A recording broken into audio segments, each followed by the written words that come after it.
G'day Jack, Lenny here. I'm nearly running out of battery. I'm going to do this video for you, Jack. I'm going to start on a crookery. I've got some leaf spring here. I'll measure it in a minute. I've got to go and get another battery. This one's nearly out. I'm going to measure it. Then we'll start forging. I'll try and explain it as we're forging, but there's a lot of noise with the fan and the forge gun. When I make the video, I'll do a voiceover, mate. So I hope all this works out for you, because I want to help you make a crookery. When we get together next time, how about we do one? Me, you and Mick. That'd be good. Back in a minute. Okay, I'm back. So Jack, this stuff is some of the smaller leaf spring. So it's 8.3 mil thick. It is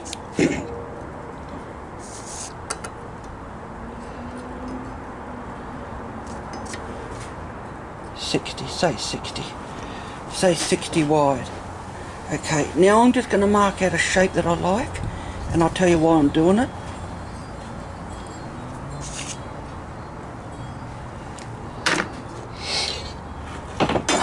As you know, I like the traditional way of doing crookeries.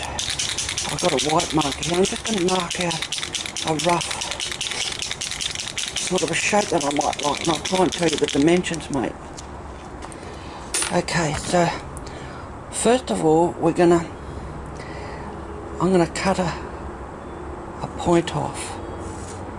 Oh, there's a round bit with it. I'm gonna come back a bit. I'm gonna come down like that, right? That's the point that we're gonna be working on. Maybe even a steeper point. Yeah. Sorry, mate. We'll work on that later. So the idea is we come along. The traditional ones look like this. If I can draw it. Yeah, I'll get a bit more. This is these white markers. I get them from super cheap. So the traditional ones look like this. They're straight here for a while. Then they come up, and then it's straight here, and then down where it goes into the tang. But it's more straight. Let me do that again, mate. Sorry. So it's more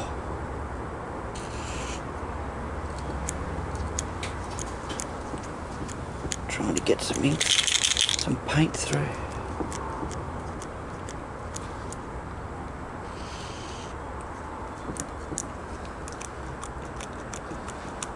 Oh, this is taking up on my battery, sorry mate. Straight. And then down. And then it comes down this way. Like that, if you know what I mean.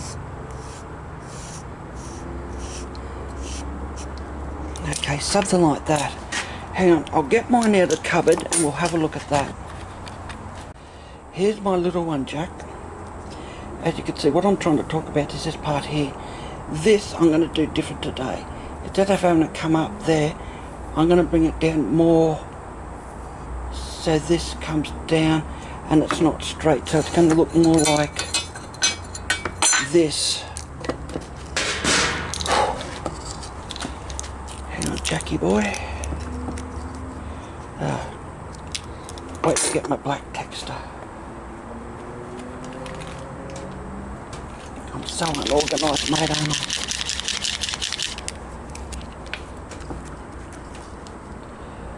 So instead of it being like this,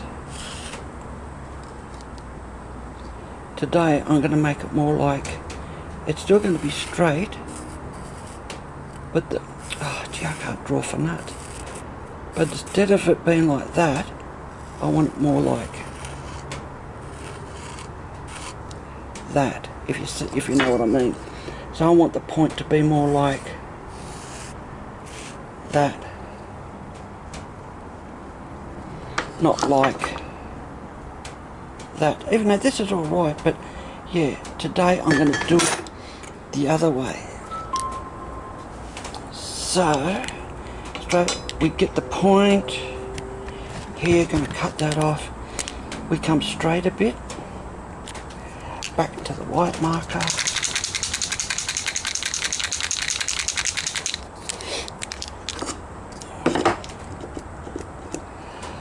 Come along straight, and then we come down. Just moving this. Oh, it's so hard. I've got stuff in the way here everywhere.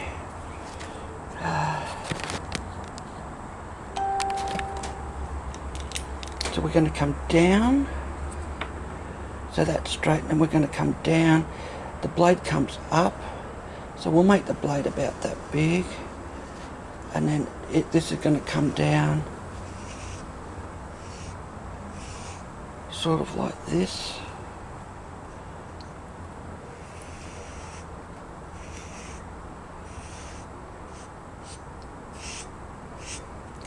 This is where we're going to do the tang. In there, in here. So you can see the shape that we're going for. This will end up being like this. Hang on, Jack, hang on.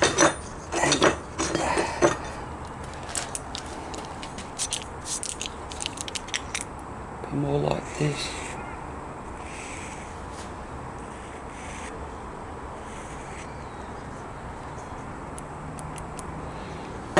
But we'll forge that after I've cut this rough shape out. So I hope that makes sense, mate. So I'm going to get to cutting, probably change this battery because it's nearly on the way out. And we'll see. The overall length of this is about, hang on mate,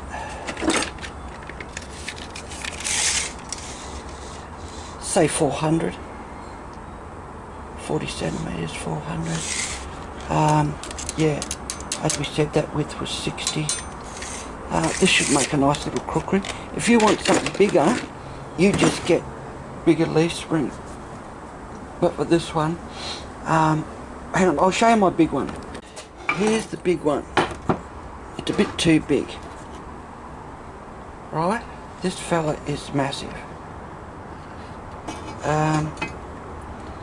Let's see how... This one was made from the real big leaf thing that you've seen it off. I'll gave you and Jack. This overall length is 501. So 51 centimetres. So it's a bit of a beast, this thing. So you can see it compared to my little one. From the handle, level handles, the little blade only comes up to there. So this one's about 110, 100 and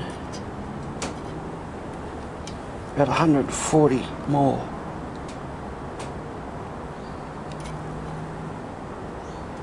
No, sorry, not 140. What am I doing?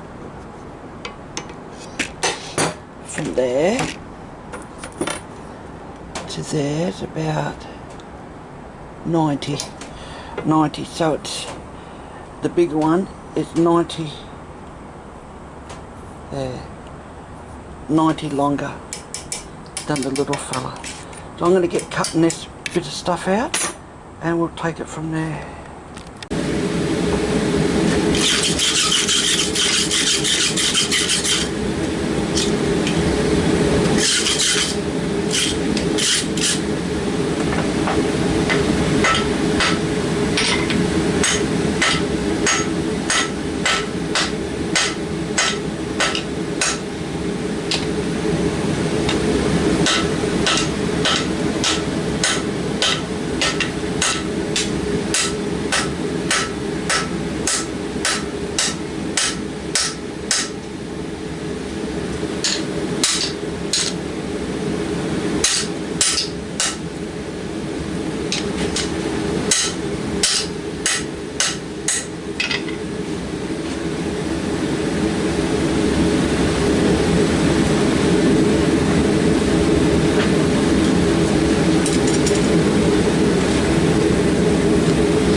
working on the tip now, Jack.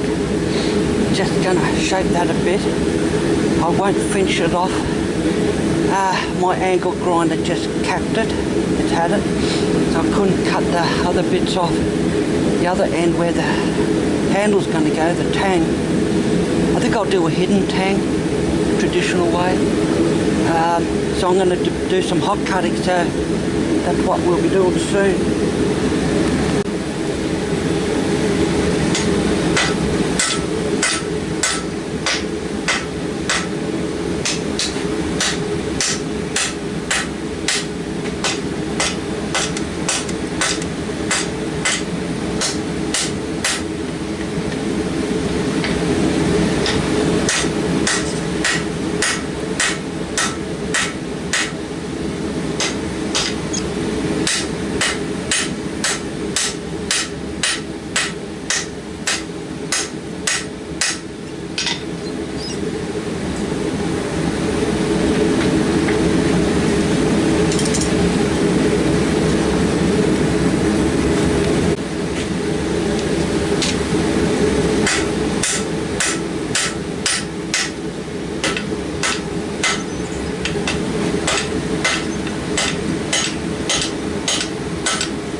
When you're doing it, Jack, try and get a nice line that you like symmetrical, nice looking, like a traditional kukri or something, you know.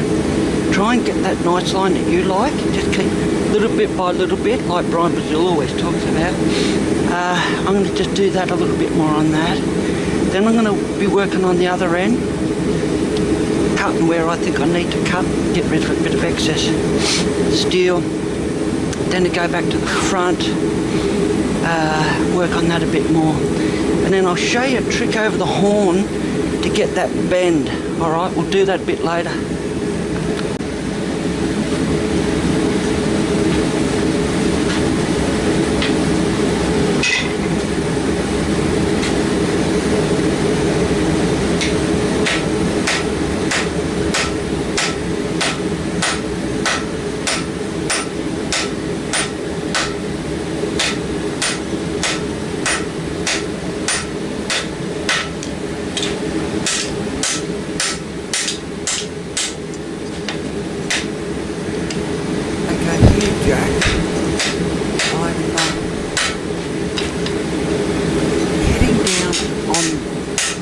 Blade side, okay, and that's going to give me that flat area.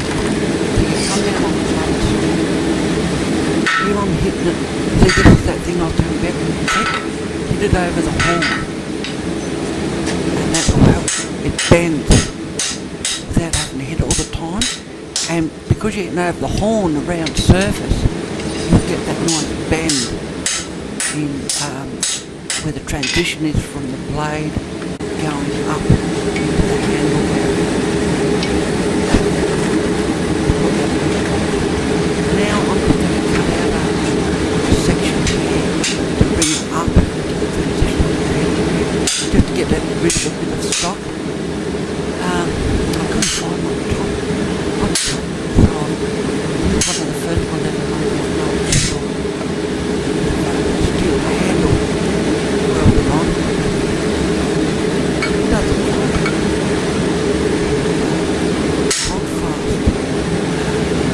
Process.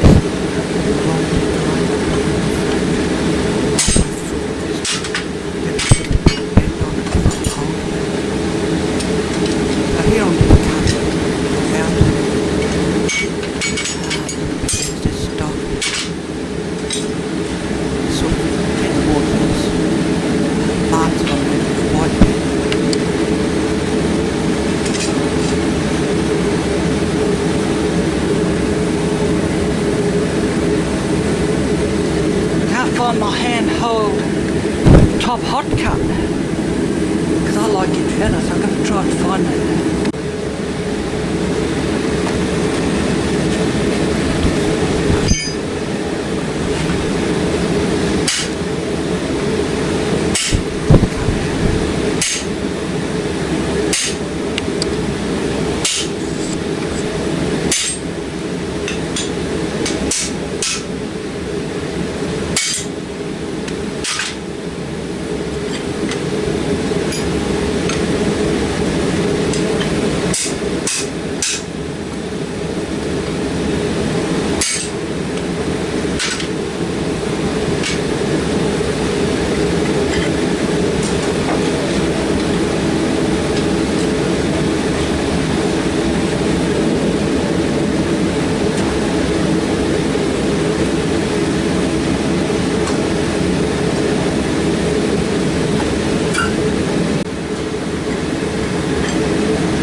So you can see here,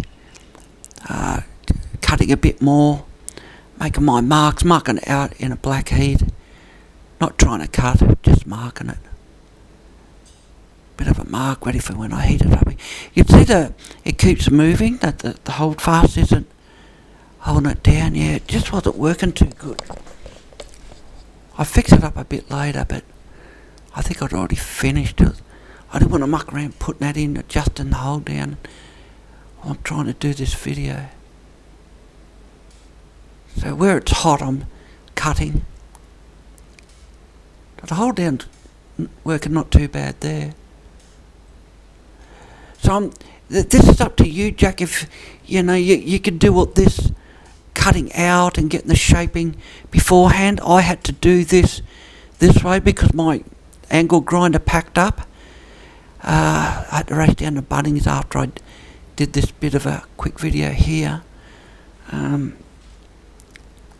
Yeah, so I had to go to Bung to get a new angle. So that's why I'm doing a hot cut. That's alright. I like hot cutting. Just wish I could find my other proper one with the wooden handle. Don't know where that's gone.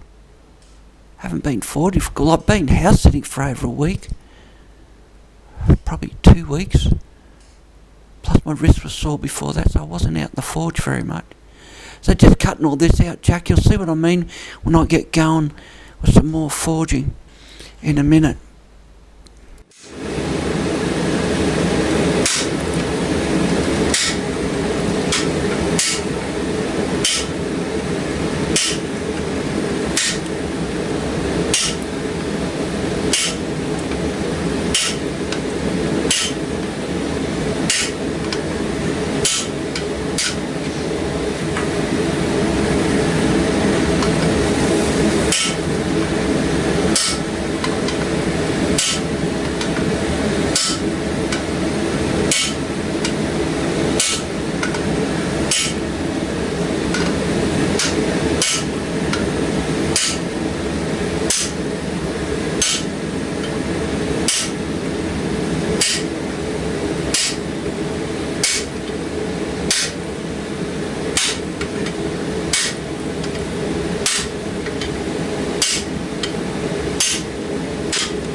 work down towards the handle end. Keep working back and forward, Jack. You see how I'm doing bit by bit? My angle grinder would have been working. I would have cut that bit out, but I had to hot cut. So we're just working towards that shape. Now I'm going to be working on that flat area as we talked about, then the curve down.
Something like this, Jack.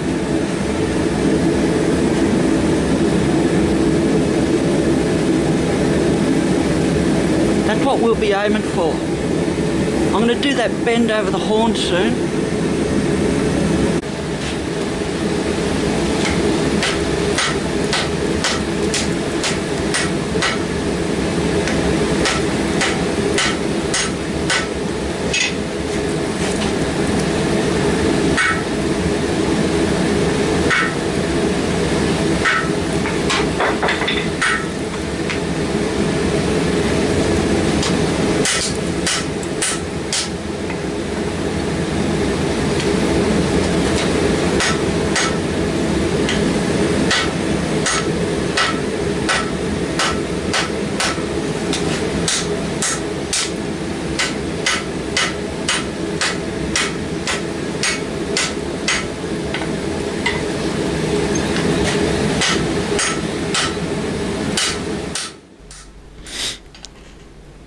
Okay, back to working on the blade, Jack.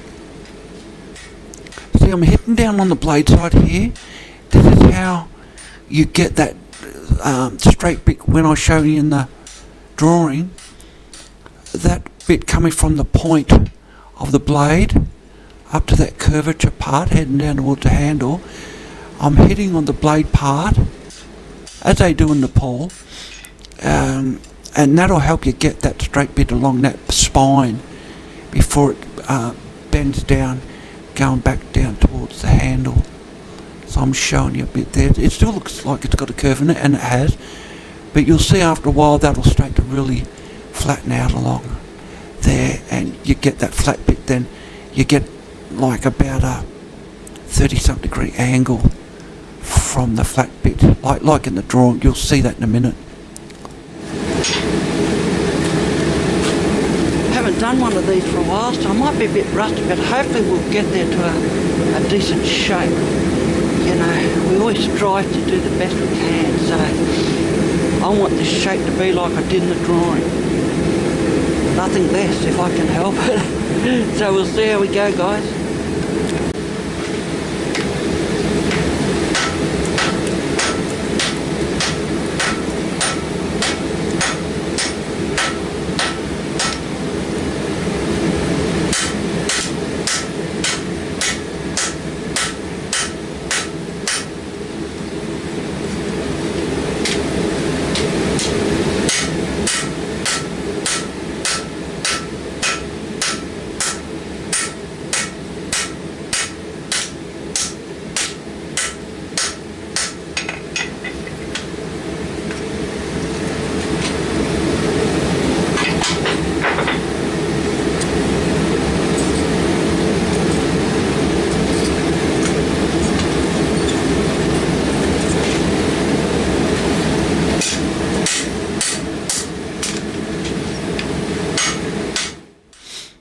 At this stage I'm hitting on the spine,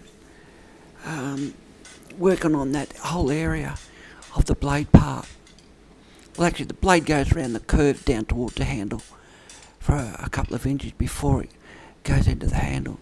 So I was hitting down on that, as you see, and that's working bit by bit on that area. You could see, if you look closely, I'm pointing now, that the formation, that the design is starting to sort of look a little bit better. Working on that top part there, getting that top part flat. You can see I've got a bend in it. I'm still working on that main blade towards the tip. So yeah, bit by bit.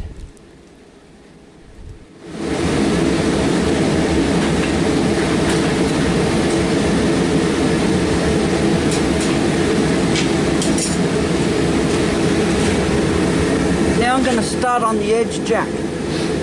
I've got plans for the handle bit, but I'm going to cut a bit more off after. I'm just going to work on that edge now, and I'll use my dog head hammer that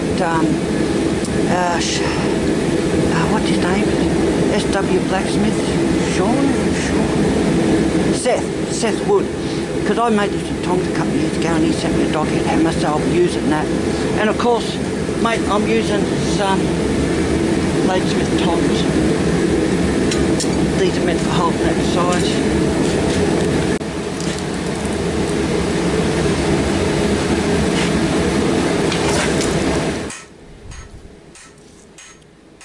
Okay, as you saw, I've got the dog head hammer from Seth. Here I'm working on the bevel, mate. Just keep working on it, bit by bit. I haven't finished all of that. The tip, you could see it's a little bit obscure. There's dents on that top part with the spine coming down, but that's okay. Just working on this the bevel for the edge here, getting a bit there, getting a bit done there, starting to get that in progress. And you'll see, as I'm working on that, I'll come back down to the straight part where it heads down to the handle. So you keep working on that. It looks, yeah, it's a little bit hot there. This sort of loose ring's good to work on when it's a bit hotter than this, like that nice yellow heat. Yeah, straightening her out a bit. You can see the shape is starting to take form.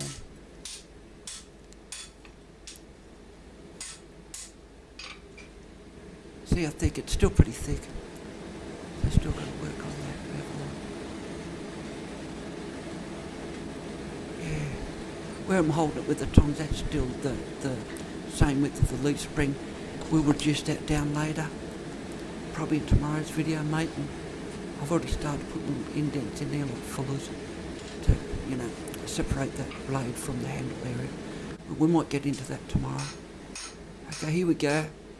Still working on the edge, so you know all about that stuff, so just keep working on that.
Okay, here mate, I'm working on that tip, like in the drawing. I just didn't want it coming down in one dimension. I wanted to do it more like they do in Nepal. My other ones, like I showed you in the video, the one previous one I made, it just had the curve coming up and then straight along the top. It's not bad, but I didn't like that. I wanted to make this different like they do in Nepal. So that's what I was doing just there. You'll see now the curve's coming down from the spine, meeting like in the middle. If you drew a line through the middle of that blade, it's that tip is meeting more in the middle. And so I'm just trying this out, and I quite like it. You could do it how you like it, but for this video I just thought I'd try that. You might like that. That's why I was hitting it in the other dimension just before. See how that looked then? wonder how I could pause that. Yeah, just there, see that? I can't do it when I've got the voiceover going. So it's taken shape. So I worked on the edge, and now I've come back to the tip.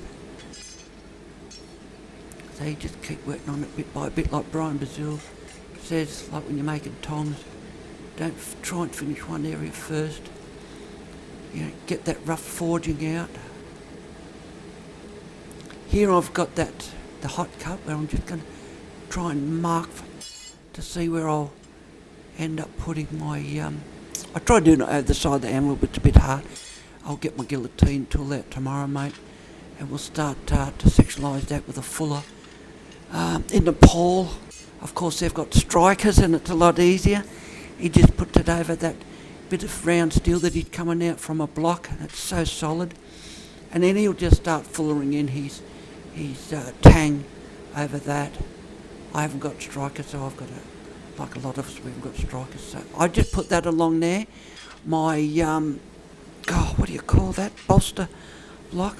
I just put that along there as a straight edge to try and get them fairly straight. See, trying to, not the best way of doing it like that because you can move. Just getting it ready. So I know where I'm going to be doing my bevels for the blade, and then getting ready to transition into the tang area.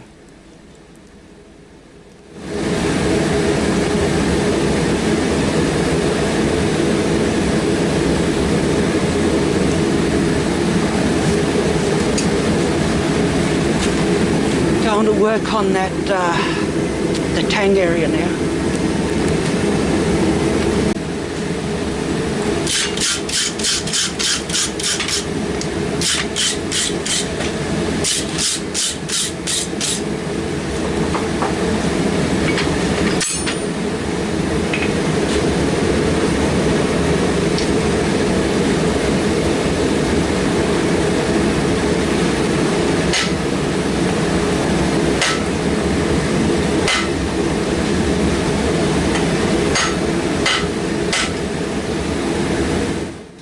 Okay, you see here, mate, I've just got over the edge where I marked it with that chisel, getting it ready, just a little bit, not too much.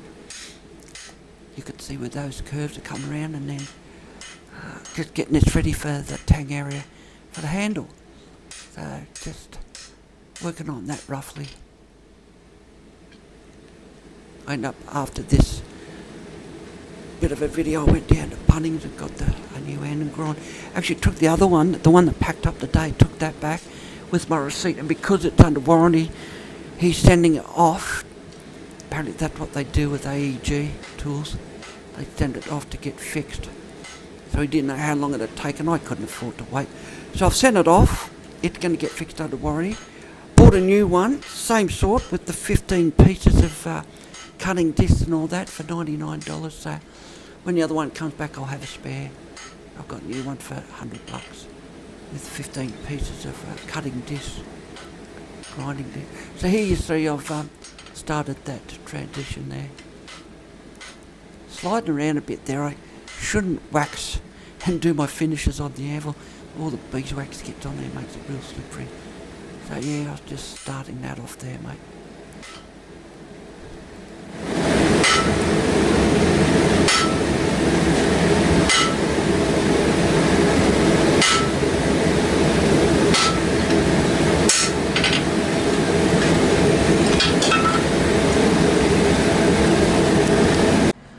Alright, Jack.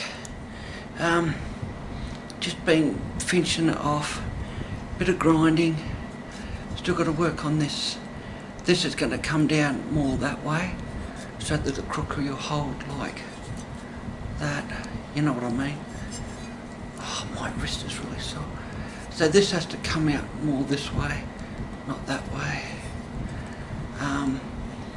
So here's a bit of a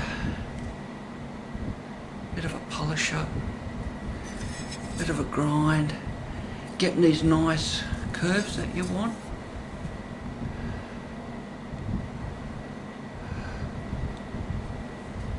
See how it goes along here, then down. nice curve in here. Haven't finished sharpening it yet, of course. I've just been taking a lot of steel off. You've got a nice 2x72. You'll be able to get some good edges and bevels on the jack, but you do hammer in the bevels first, and then getting this nice line here, just do it how you want. I like it like that. Because you can chop, and with this part here, and this in here is really good too, for shaping wood and stuff like that. I use my little one for shaping the handles for kukris, the traditional way. So anyway, we're not finished yet, Jack. This is going to do me for today. I haven't been forging for weeks, mate.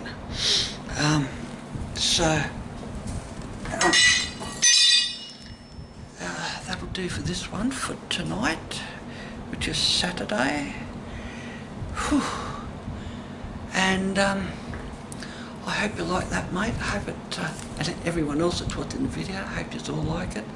Another crookery, but this is for Jack. I hope it helps a bit, mate. Alright, I'm going to sign off for now. We'll catch you on the next one. Maybe tomorrow, Sunday. See you guys.